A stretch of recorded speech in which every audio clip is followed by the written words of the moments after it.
Hey everyone, my name is Brian Minson, and I'm a photographer for Pro Wrestling Illustrated magazine. I want to take a few moments today and kind of give you some tips and tricks on how you can take amazing images at your local independent wrestling matches. First off, here's a little bit of a sample of what I've done in the past that have appeared in the magazine. As a photographer for Pro Wrestling Illustrated magazine, I've had an opportunity to shoot guys like Hulk Hogan, Sting, The Rock, and be there to capture moments when they win world championships.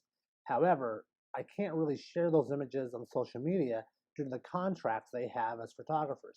But I can go to independent wrestling matches and shoot and share with all the wrestlers and the groups. Let's talk about gear really quick. This is the camera I use when I shoot WWE or other professional wrestling around the country. It's a Canon 1D Mark IV, so it's not the brand new 1DX or 1DX Mark II, and the lens is a 70 to 200 2.8 non-IS, again an older lens. The reason for the non-IS is because the IS actually will slow down autofocus when shooting, so I don't use the IS lens at all.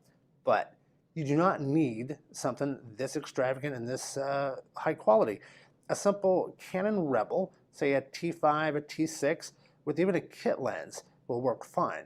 You're gonna have to bump the ISO and keep your shutter speed somewhat lower, but again, it can be done. I'd recommend maybe moving to a 50 1.8 or even an 85 1.8 Canon lens or a Nikon equivalent. But either way, you do not need to spend a ton of money on gear. You can use what you have and then eventually move up into a higher professional body. Okay guys, most of your independent wrestling arenas are going to be very small houses, 2 and 3 rows around the arena. Keep that in mind. Don't try to stand in front of people too much, and when you do, move around. Don't just stay in one spot. Give those ticket paying people opportunity to enjoy the show without hearing your clicking and seeing your rear end. Most of my shots set in this arena was at 1/800th of a second at 2.8, 6400 ISO. Again, the lighting is not going to change. You're indoors. You can set it manually and just run with it. The first part of the match, I try to get static shots, headshots of the wrestlers as they come in. And then throughout the match, find moments of action. Try to find stuff that most people with other digital cameras or a cell phone image won't be able to capture from their seat. I try to find a background when I'm shooting that has little or no distractions. Try to find the darkest wall, something without a pattern that you can then shoot against, because you want the background to be dark and unobtrusive, so when you have your shots, if you need to. Here you can see the ceiling is white, but the walls were black.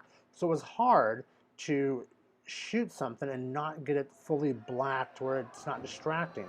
I did in post go in, shooting raw, was able to color correct for the gelled lights they had around the mat. And in addition, go in and kind of blacken or darken or burn the walls and the ceiling to give it that solid black look. So here guys, I've moved to 180 degrees from where I was at. Again, moving around constantly. Also, you have to understand that in indie wrestling, they're going to wrestle from all 4 sides. When I shoot WWE or I shoot TNA or Impact Wrestling, you are kind of segregated to shoot on one location, which is camera side. So those guys know to, when they do certain moves, that they face the cameras, which is all on one side of the arena. Now I did get up and do some shots with a 17 to 40 millimeter lens under the ropes where you wouldn't see them. But typically when I'm shooting WWE in those type situations, only their official photographers are allowed to be at ringside. So I've gotten to a habit of using a 70 to 200 or a 300 2.8 and being back on the platform with the other hard cameras and shooting there. So I tend to do a mix when I shoot indie shows like this. Okay, let's recap what we've learned. First, we know our shutter needs to be at 1/500th of a second or faster to stop action. We need to shoot at the highest aperture we can, 2.8, 2.0, in that range. When it comes to ISO, depending on the light, we can be anywhere between 6400, 8000, 12800, or maybe higher, depending on the lights in the arena. Remember not to stay in one spot too long. Take a couple shots, move out of the way.